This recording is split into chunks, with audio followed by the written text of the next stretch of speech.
Hello everyone, welcome to my channel. I am Paniksha Bhardwaj. तो आज के लेक्चर में हम क्लास 8 की एसएसटी के सिविक्स का chapter number 5 that is judiciary, इसके बारे में हम पढ़ेंगे। तो चलिए स्टार्ट करते हैं।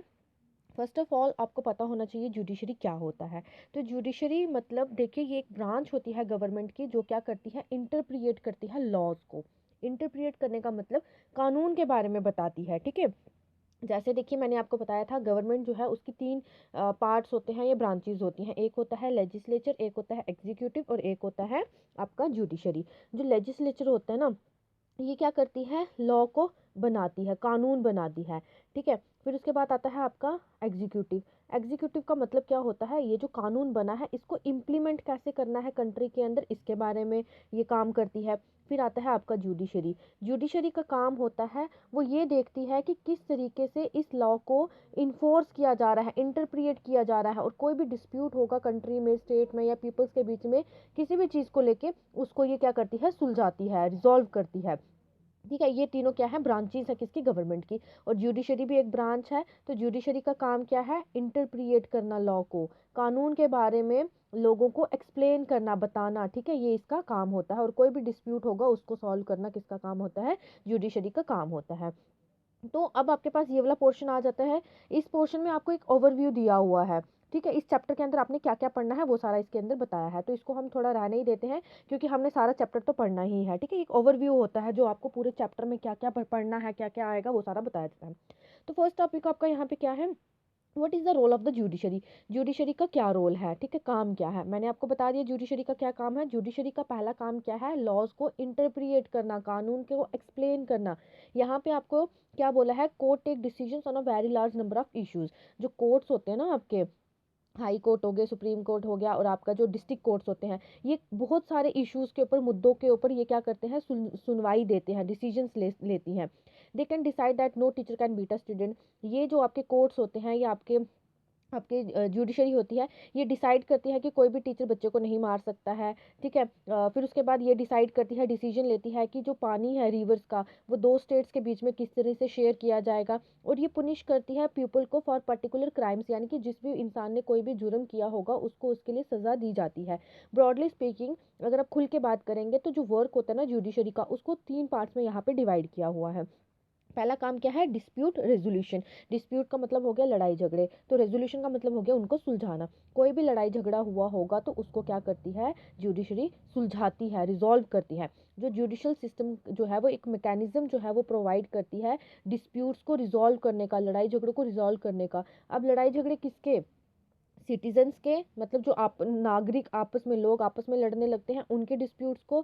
सिटीजन और गवर्नमेंट का, यानी कि एक इंसान का गवर्नमेंट के साथ कोई डिस्प्यूट है उसको सुलझाएगी।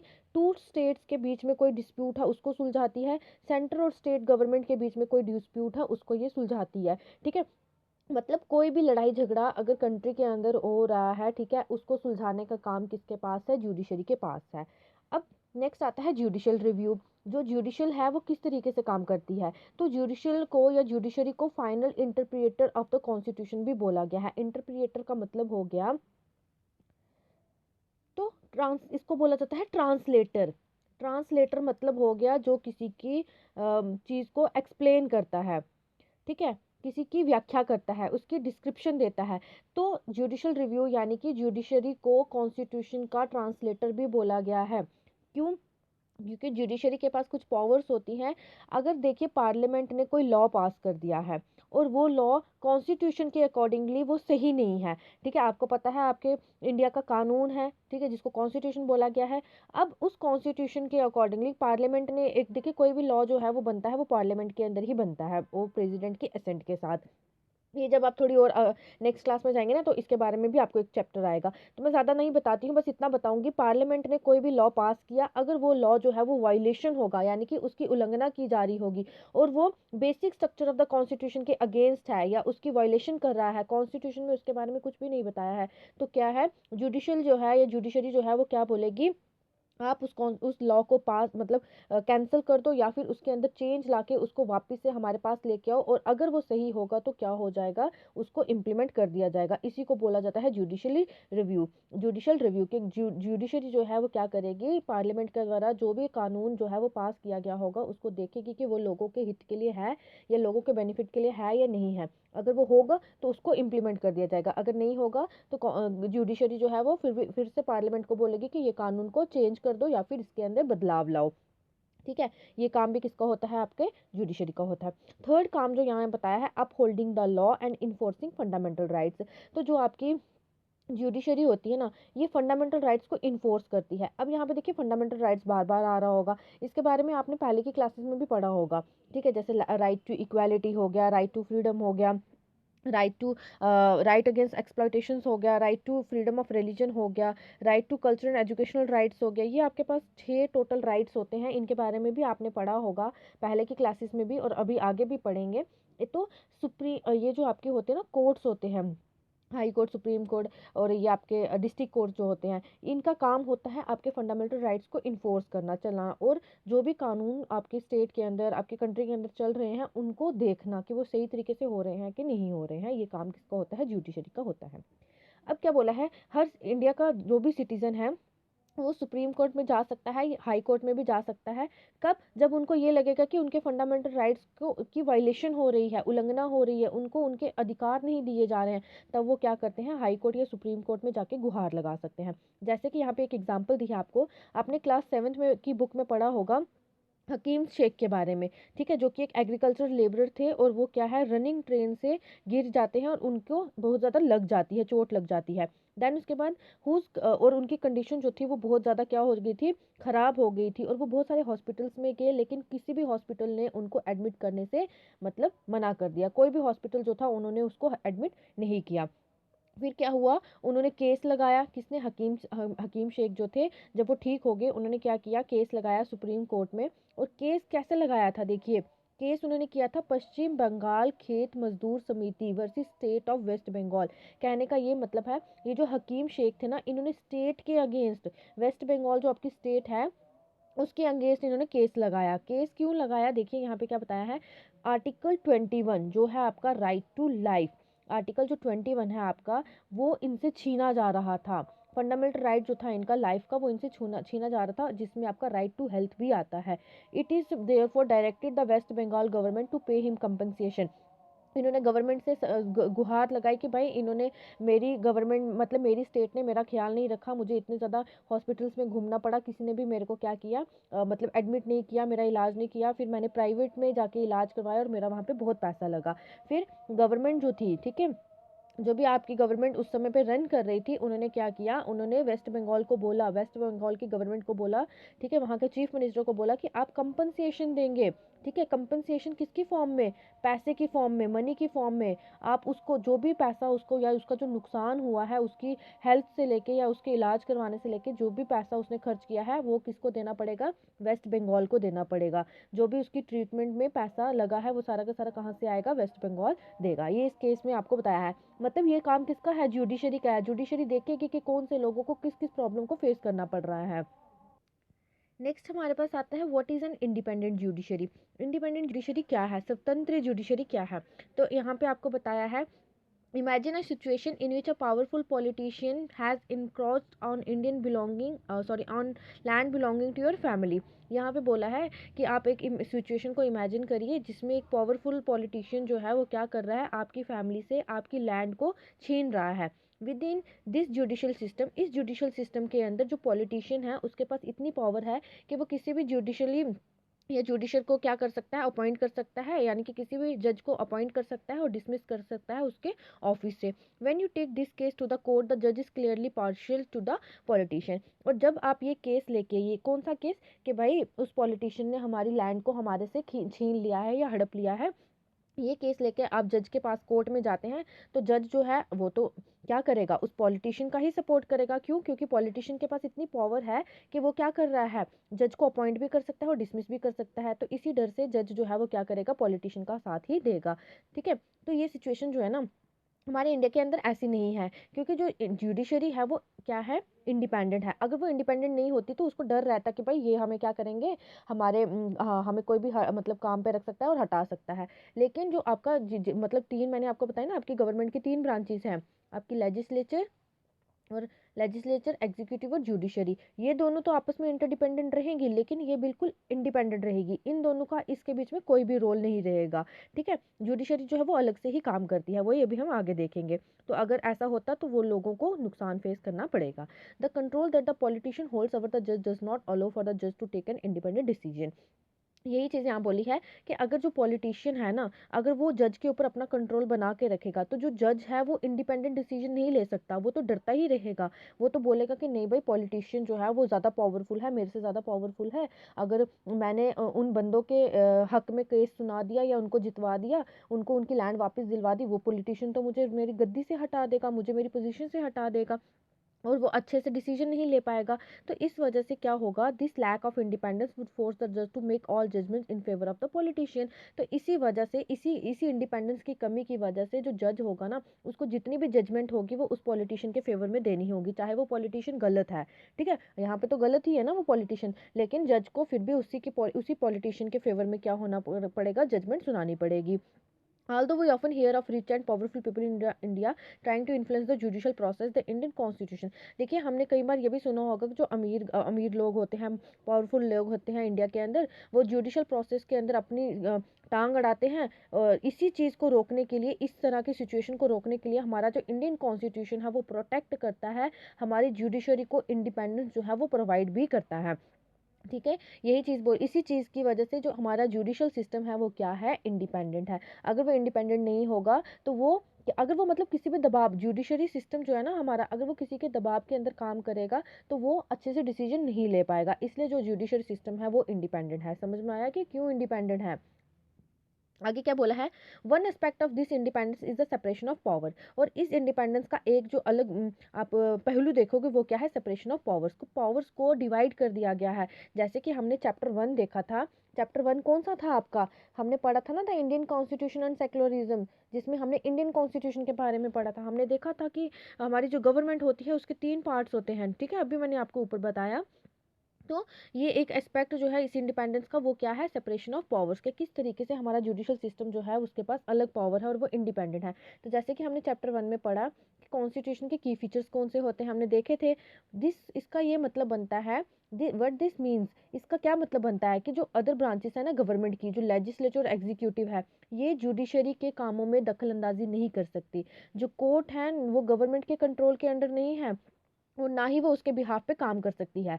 ठीक है, जो लेजिस्लेचर और एग्जीक्यूटिव हो गया ना, इस पे गवर्नमेंट अपना इंटरफेरेंस दिखा सकती है, लेकिन जो जुडिशरी है इसके बीच में गवर्नमेंट अपनी इंटरफेरेंस नहीं दिखा सकती।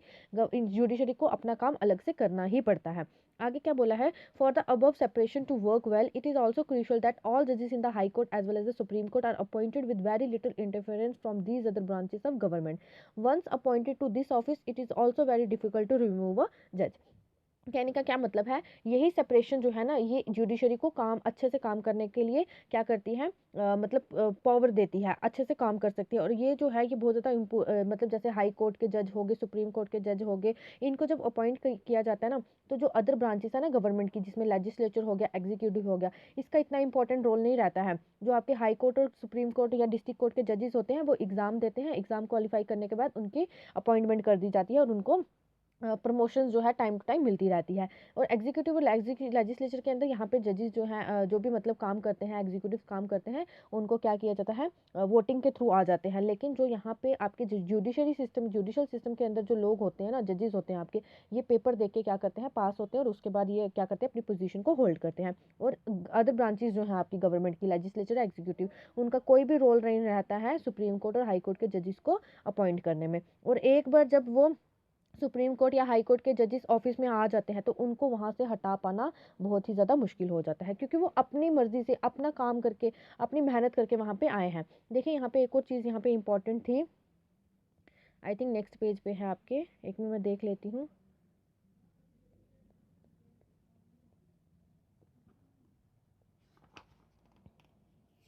यस वो आपके नेक्स्ट पेज है। ठीक है, तो यहाँ पे क्या बोला है, it is the independence of the judiciary that allows the courts to play a central role in ensuring that there is no misuse of power by the legislature and the executive.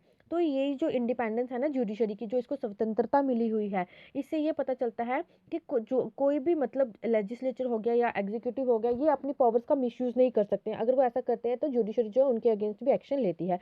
और ये भी ये देखती है, कौन, judiciary जो है वो ये देखती है कि फंडामेंटल राइट जो है सिटीजन्स के वो प्रोटेक्टेड हैं कि नहीं, उनको उनके अधिकार दिए जा रहे हैं कि नहीं। और अगर कोई भी सिटीजन उसको ऐसा लगता है कि उसको फंडामेंटल राइट्स नहीं दिए गए, जैसे अभी हमने हकीम शेजान का केस देखा था। ठीक है, हकीम शेख का केस देखा था। उस केस में उसको लगा कि उसको फंडामेंटल राइट नहीं दिया गया, तो उसने जाके सुप्रीम कोर्ट में गुहार लगाई। उसी तरह से अगर किसी पर्सन को ऐसा लगता है कि उसको अधिकार नहीं दिए जा रहे हैं, उसके राइट्स नहीं दिए जा रहे, तो वो कोर्ट में जा सकता है और अपने अपने राइट्स के लिए हक हक के लिए लड़ सकता है।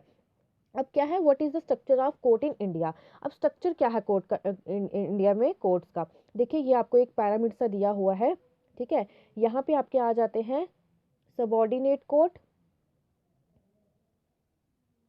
ठीक है, या फिर आप बोल सकते हैं डिस्ट्रिक्ट कोर्ट। ठीक है, डिस्ट्रिक्ट कोर्ट। यहाँ पे आपके आ जाते हैं हाई कोर्ट्स, और यहाँ पे आपके आ जाते हैं सुप्रीम कोर्ट्स। अब आप बोल रहे हो नीचे से ऊपर जा रहा है, तो सबसे इम्पोर्टेंट ये है, ये सबसे इम्पोर्टेंट है। ठीक है, फिर ये आपके मतलब इम्पोर्टेंट सभी हैं, लेकिन इन दोनों का जो हेड है ना वो सुप्रीम कोर्ट ही है। जो आपके हाई कोर्ट्स हो गए, सबॉर्डिनेट कोर्ट्स हो गए, इनका हेड सुप्रीम कोर्ट ही है। चलिए अब इसको आगे देखते हैं क्या है। हमारी कंट्री के अंदर जो कोर्ट्स के लेवल है ना वो 3 तरह के हैं। सेवरल कोर्ट्स जो होते हैं वो शुरू होते हैं, बहुत सारे कोर्ट जो है वो लोअर लेवल पे होते हैं। ठीक है, देन उसके बाद the court that most people interact with are what are called subordinate और डिस्ट्रिक्ट कोर्ट्स। और ऐसे कोर्ट जहाँ पे लोग जो है वो बहुत ज़्यादा जाते हैं या इंटरेक्ट करते हैं लोग कोर्ट्स के साथ, वो होते हैं आपके सबॉर्डिनेट कोर्ट्स या फिर डिस्ट्रिक्ट कोर्ट्स, जैसे आपके डिस्ट्रिक्ट लेवल्स में होते हैं। ठीक है, आपकी स्टेट के अंदर बहुत सारी डिस्ट्रिक्ट्स होती हैं और उन हर एक डिस्ट्रिक्ट में आपका अलग अलग कोर्ट होता है। ठीक है, अगर आप हमारे राजौरी की बात करेंगे तो बाजार में जो राजौरी की तहसील है वहाँ पे आपका डिस्ट्रिक्ट कोर्ट है। उसके बाद आता है आपका, they are usually at the district और तहसील लेवल। और ये जो कोर्ट्स होते हैं ना, या तो ये डिस्ट्रिक्ट में होते हैं या फिर तहसील में होते हैं। ठीक है, एक टाउन के तहसील में या डिस्ट्रिक्ट में। उसके बाद they have many kinds of cases, और ये बहुत सारे केसेस जो भी मतलब तरह तरह के केसेस वहाँ पे डिस्प्यूट्स वगैरह इश्यूज हुए होते हैं, उनकी सुनवाई जो है वो इसी डिस्ट्रिक्ट कोर्ट्स में होती है, एक सिटी की, टाउन की। और हर स्टेट जो है वो डिस्ट्रिक्ट्स में डिवाइड हुई होती है, और उन डिस्ट्रिक्ट्स में जो भी जज होता है वो डिस्ट्रिक्ट जज कहलाता है। ठीक है, देखिए क्या था, आपकी इंडिया है, इंडिया के अंदर बहुत सारी स्टेट्स हैं, अब स्टेट्स के अंदर बहुत सारी डिस्ट्रिक्ट्स हैं। ठीक है, एक स्टेट के अंदर बहुत सारी डिस्ट्रिक्ट्स हैं, इन डिस्ट्रिक्ट्स में बहुत सारे कोर्ट्स आ जाते हैं। ठीक है, और हर एक कोर्ट में क्या होता है, एक डिस्ट्रिक्ट जज होता है। डिस्ट्रिक्ट कोर्ट्स में डिस्ट्रिक्ट जज होते हैं, वह वहाँ पे क्या करते हैं, काम करते हैं। उसके बाद अब क्या आ जाता है, state. Each state has a high court, हर एक स्टेट का अपना हाई कोर्ट होता है, जिस जो कि हाईएस्ट कोर्ट होता है, कहाँ का, स्टेट का, जिसको हाईएस्ट कोर्ट बोला जाता है। At the top is the Supreme court, और सबसे टॉप पे क्या होता है, सुप्रीम कोर्ट होता है, और जो कि अभी आपके न्यू दिल्ली में लोकेटेड है। और वहाँ पे कौन होता है, आपके chief justice of India. Supreme court के जज, जो सुप्रीम कोर्ट का जो मेन हेड होता है ना, या जज होता है, वो कौन होता है, चीफ जस्टिस ऑफ इंडिया। आप लोग मुझे कमेंट सेक्शन में बताएंगे चीफ जस्टिस जो है इंडिया का वो इस टाइम पे कौन है। ठीक है, रिसेंटली कौन है, कब अपॉइंट हुए थे, इसके बारे में भी बताएंगे। The decisions made by the Supreme Court are binding on all other courts in India. जो भी डिसीजन सुप्रीम कोर्ट लेगी वो दूसरे कोर्ट्स को, यानी कि आपका हाई कोर्ट और आपका डिस्ट्रिक्ट कोर्ट, यहाँ पे मानना ही मानना पड़ेगा। ठीक है, सुप्रीम कोर्ट जो भी डिसीजन लेगी इन कोर्ट्स को भी वो फॉलो करना पड़ता है। फिर उसके बाद क्या बोला गया है, ये देखिए, ये इंपॉर्टेंट पॉइंट जो था वो मेरे को बताना था। जो हाई कोर्ट्स है ना, सबसे पहले वो 3 प्रेसिडेंसी सिटीज़ में एस्टैब्लिश किए गए थे, कलकत्ता, बॉम्बे एंड मद्रास। यानी कि 1862 में गवर्नमेंट ऑफ एक्ट लाया गया था, जिसमें आपके 3 कोर्ट्स को एस्टैब्लिश किया गया था। कहाँ कहाँ पे, कलकत्ता में, बॉम्बे में और मद्रास में। जो हाई कोर्ट है ना दिल्ली का, वो 1966 में लाया गया था। ठीक है, ये एक ऐसी यूनियन टेरिटरी है आपकी, आपके पास टोटल 8 यूनियन टेरिटरीज हैं। उन 8 यूनियन टेरिटरीज में जो दिल्ली यूनियन टेरिटरी है, इसका अपना क्या है, हाई कोर्ट है। देन उसके बाद क्या बोला गया है, करंटली अगर अगर बात करेंगे अभी की, तो 25 हाई कोर्ट्स हैं हमारी, कहाँ पे, इंडिया के अंदर। बहुत सारी स्टेट्स के अपने हाई कोर्ट्स हैं, जैसे पंजाब और हरियाणा वो एक ही कॉमन हाई कोर्ट को शेयर करते हैं, जो कि चंडीगढ़ में है। फिर 4 नॉर्थ ईस्टर्न स्टेट्स हैं हमारे इंडिया की, आसाम, नागालैंड, मिजोरम, अरुणाचल प्रदेश। ये 4 ऐसी स्टेट्स हैं जो कि एक ही कोर्ट को क्या करती हैं, शेयर करती हैं। यानी कि इन चारों स्टेट्स में एक ही कोर्ट है, और वो कोर्ट कहाँ पे है, गुवाहाटी में। यानी कि असम की कैपिटल है कौन सी, गुवाहाटी, तो वहाँ पे है ये कोर्ट। फिर उसके बाद आंध्र प्रदेश और तेलंगाना, इनका अपना अपना अलग हाई कोर्ट है। आंध्र प्रदेश का अमरावती में है और तेलंगाना के हैदराबाद में क्या है, हाई कोर्ट है। 1 जनवरी 2019 में इन दोनों को अपने अपने हाई कोर्ट जो थे वो प्रोवाइड कर दिए गए थे। कुछ हाई कोर्ट्स जो है ना have benches in other parts of the state for greater success accessibility, और कुछ हाई कोर्ट्स के अलग दूसरे दूसरे पार्ट्स दूसरी स्टेट्स में क्या है, हाई कोर्ट्स हैं, और ताकि वो अच्छे से क्या कर सके, काम कर सके। आगे क्या बोला गया है देखिए, are these different levels of courts, एक मिनट रुकिएगा, क्या ये जो डिफरेंट लेवल्स ऑफ कोर्ट्स हैं ये क्या ये एक दूसरे के साथ कनेक्टेड है? हाँ, ये एक दूसरे के साथ कनेक्टेड हैं। इंडिया की अगर आप बात करेंगे तो जुडिशियल सिस्टम जो है वो इंटीग्रेटेड है। मीनिंग इसका मतलब ये है कि जितने भी डिसीजंस हायर कोर्ट्स के द्वारा लिए जाते हैं, हायर कोर्ट्स के द्वारा मतलब जितना भी डिसीजन सुप्रीम कोर्ट्स के द्वारा लिए जाते हैं वो लोअर कोर्ट्स के ऊपर बाइंड होते हैं। कहने का क्या मतलब है, सुप्रीम कोर्ट टॉप पे रहता है, हाई कोर्ट उसके बाद आता है, और उसके बाद आता है आपका डिस्ट्रिक्ट कोर्ट। तो सुप्रीम कोर्ट जो भी डिसीजन लेगी वो इन दोनों कोर्ट्स को मानना ही मानना पड़ता है, ठीक है। इसलिए ये क्या है आपके जुडिशियल सिस्टम के ये इंटीग्रेटेड सिस्टम कह सकते हो आप इसको।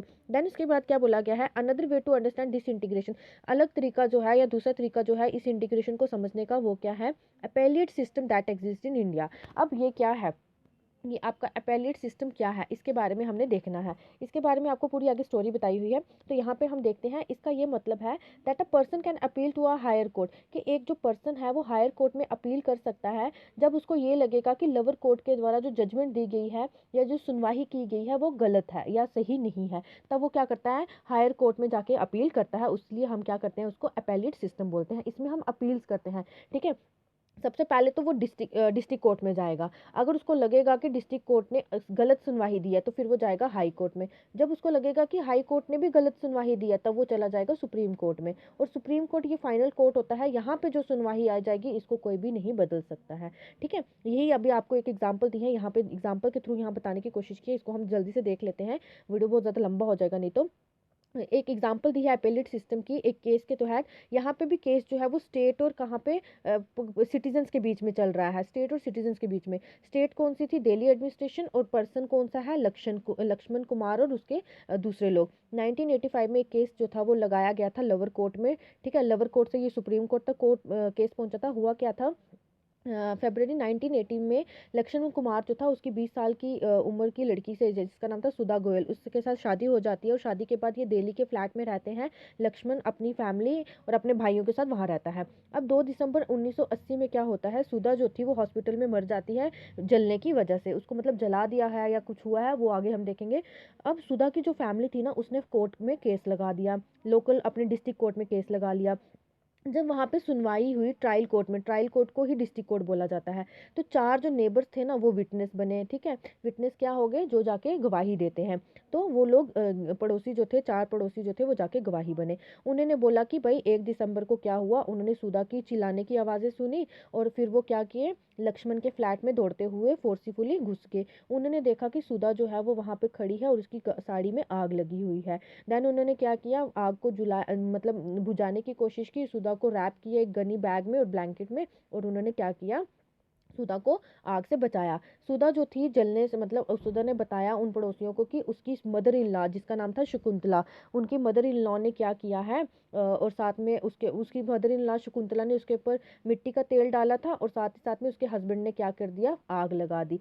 ट्रायल के दौरान, ठीक है, मतलब ट्रायल कोर्ट के दौरान में सुधा की फैमिली और नेबर जो थे उन्होंने गवाही दी, और उन्होंने बोला कि सुधा जो थी सुधा बोलती थी कि उसके इन लॉज जो है ससुराल वाले जो है वो सुधा को क्या करते हैं, टॉर्चर करते हैं। जब उसको पहला बेटा हुआ ना, पहले बच्चे के बाद वो उसको टॉर्चर कर रहे थे, उसको तंग कर रहे थे और बोल रहे थे कि स्कूटर और फ्रिज लेके आ, ठीक है। ये डाउरी मांग रहे थे, दहेज मांग रहे थे। तो as a part of their defence और अपने आप को बचाने के लिए लक्ष्मण और उसकी माँ ने क्या किया, बोला कि सुधा की साड़ी में अचानक से आग लगी थी जब वो अपने बच्चे के लिए दूध को गर्म कर रही थी। इस बेसिस के ऊपर या दूसरे एविडेंसेस के ऊपर ट्रायल कोर्ट जो था उसने क्या किया, लक्ष्मण की माँ को और लक्ष्मण के भाइयों को क्या कर दिया, जिसका नाम सुभाष चंद्र था, उन तीनों को क्या कर दी, फांसी की सजा सुना दी कि भाई फांसी की सजा यानी कि उनको मौत की सजा सुना दी।